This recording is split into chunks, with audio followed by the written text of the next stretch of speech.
భక్తుల ప్రార్థనలు స్వార్థంతో లేవు ప్రియులారా.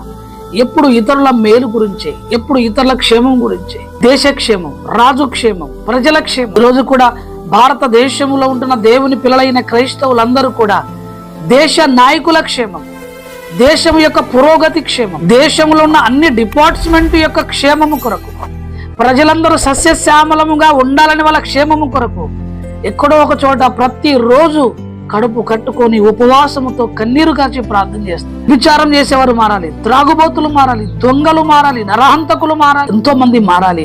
ప్రభువా, మా దేశంలో ఇలాంటి వారు ఉండద్దయ్యా, మంచివారుగా ఉండాలి, నీతి కలిగి బ్రతికే వారిగా మా దేశంలో ఉండాలి.